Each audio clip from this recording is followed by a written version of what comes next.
மன்னார்குடி வானக்கார தெரு காளியம்மன் கோவில் திருவிளக்கு பூஜையில் திரளான பெண்கள் பங்கேற்று சுவாமி தரிசனம் செய்தனர். இன்று 32ஆம் ஆண்டு திருவிளக்கு பூஜை நடைபெற்றது.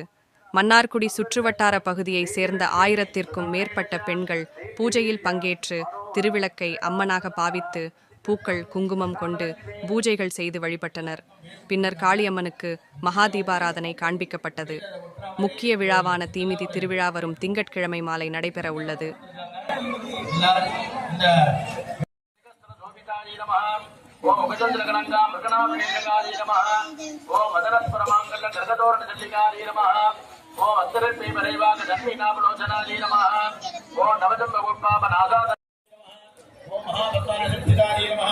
ओम गदंबवडवासन्नी नमः ओम सुधासागर मध्यस्थानी नमः ओम कामाक्षी नमः ओम कामधारिणी नमः ओम सूर्य सूर्यमयी ओम भक्तनाथराज परिपालक बोल भवे नमः ओम नववद्य श्री निकारेण सदानी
குமார் அவர்கள் பரிசினை வழங்குகிறார்கள்.